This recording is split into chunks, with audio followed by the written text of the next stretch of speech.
Hi friends, good evening. So ఇవాళ మనం గుడ్డు గురించి ఒక గుడ్డు లాంటి డౌట్ ఒకటి క్లారిఫై చేసుకుందామా. నా దగ్గరకు వచ్చే పేరెంట్స్ అందరూ అడిగే ఒకే ఒక డౌట్ ఏంటంటే, గుడ్డు పెట్టమంటారు డాక్టర్ మీరేమో, కానీ మా పిల్లలేమో వైటే తింటారు, ఎల్లో అస్సలు తినరండి అని చెప్పి ఒక కంప్లైంట్ చేస్తూ ఉంటారు. ఎగ్లో మనకి ఎల్లోకి వైట్కి ఏం డిఫరెన్స్ తెలుసుకుందామా.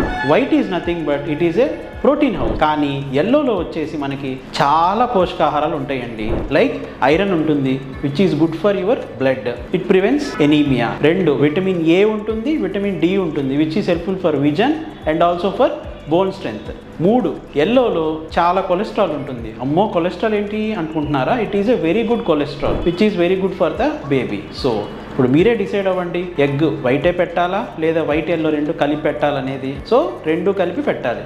నెక్స్ట్ ఎప్పటి నుంచి పెట్టాలి? 6 నెలలు నిండుతూనే ఎప్పుడైతే మనకి baby complementary feeds semi solid start చేస్తామో అప్పటి నుంచి మనం ఎగ్ అనేది స్టార్ట్ చేసుకోవచ్చు. Thank you.